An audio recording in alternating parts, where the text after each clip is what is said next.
Good morning, this is LymeOnline's Francesca Evans with your weekly bulletin bringing you up to speed on all of this week's top stories from the Lyme Regis area. With the town already packed during this week's heatwave weather, the peak summer season is about to get underway in Lyme Regis. Schools have now broken up for the 6-week holiday and Lyme Regis Lifeboat Week kicks off this evening after a year hiatus due to the coronavirus pandemic.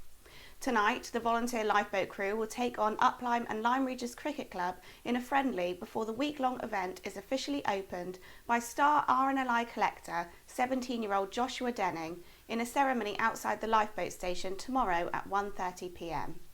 Other events this weekend will include a swimming challenge and a welcome display by lifeboat crews from Lyme Regis and Exmouth, as well as the popular fun run, bathtub race and a barbecue and live music at Nag's Head. Highlights during the week will include the Yard of Ale competition on Wednesday night and a parachute display by the Army's Red Devils on Thursday. You can find full details of all the events in the Lifeboat Week programme available in local outlets including at the lifeboat station, or search for the new Lyme Regis Lifeboat Week app on the App Store or Google Play. Keep an eye on the LymeOnline website and social media channels tomorrow for exclusive video coverage of the opening events.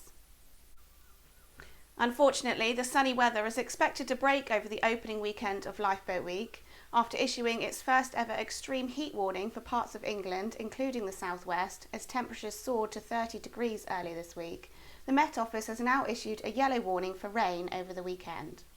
This week's warm temperatures has seen huge crowds flock to Lyme Regis Beach, and some very welcome visitors, a pod of dolphins, have been spotted in the bay with this video footage captured aboard local fishing trip boat Neptune. The weather is set to improve again, although not quite to heatwave temperatures on Monday, and is forecast to remain dry for most of Lifeboat Week. The recent hot weather left visitors from Lyme's twin town of St George's in Bermuda feeling right at home this week.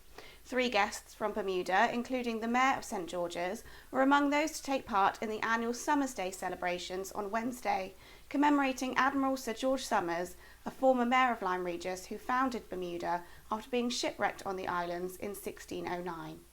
Events included a proclamation made by town crier Alan Vean at the statue of Sir George in Langmoor Gardens, followed by a procession down to the seafront and flag-raising ceremony on the Cobb, where both the mayors of Lyme Regis and St George's spoke about the friendship between the two communities, which had remained strong during the coronavirus pandemic. Guests then enjoyed a 2-course lunch at Lyme Regis Golf Club, followed by a church service in Sir George's hometown of Whitchurch Canonicorum. England marked what was dubbed as Freedom Day on Monday, with all remaining coronavirus regulations lifted, but in line with the national picture, local cases of COVID-19 continue to rise.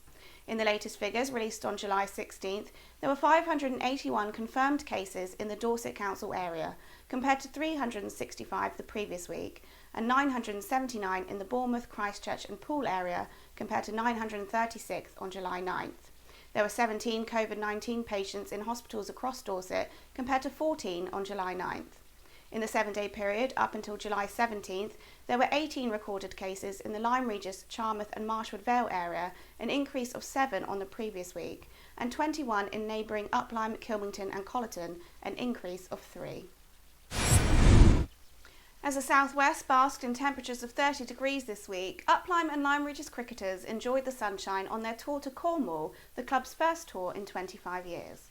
Staying in Newquay, they enjoyed competitive matches at 3 of Cornwall's most stunning cricket grounds, with victories at St Stephen, Pencarrow and Perranporth. Club chairman Steve Beattie described their tour as absolutely fantastic, adding that they had seen great cricket played and created memories for life. Before they left, Up Lyme set the scene for an exciting run-in to the end of the season with a 10-wicket victory over near rivals Chardstock. The 20 points gained means that they are back in the mix at the top of the Devon Cricket League Division D East, with only 8 points separating the top 3 teams. Tomorrow, Up Lyme make the long trip to Barnstaple and Pilton, where another 20 points should be possible.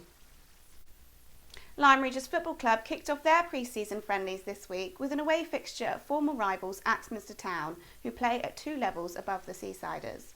Although they lost 3-1, Lyme gave a good account of themselves, with teenager Josh Daines getting their goal. New signing Cameron Veer, a former Axminster player and son of Lyme legend Graham Veer, had an outstanding game. Tomorrow, Lyme are hosting Bridport in a double-header at the Davy Fort, with the first game kicking off at 1 p.m. and the second at 3 p.m, followed by a barbecue.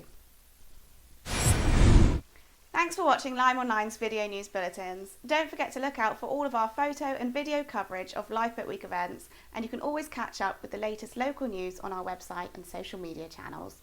Have a great weekend.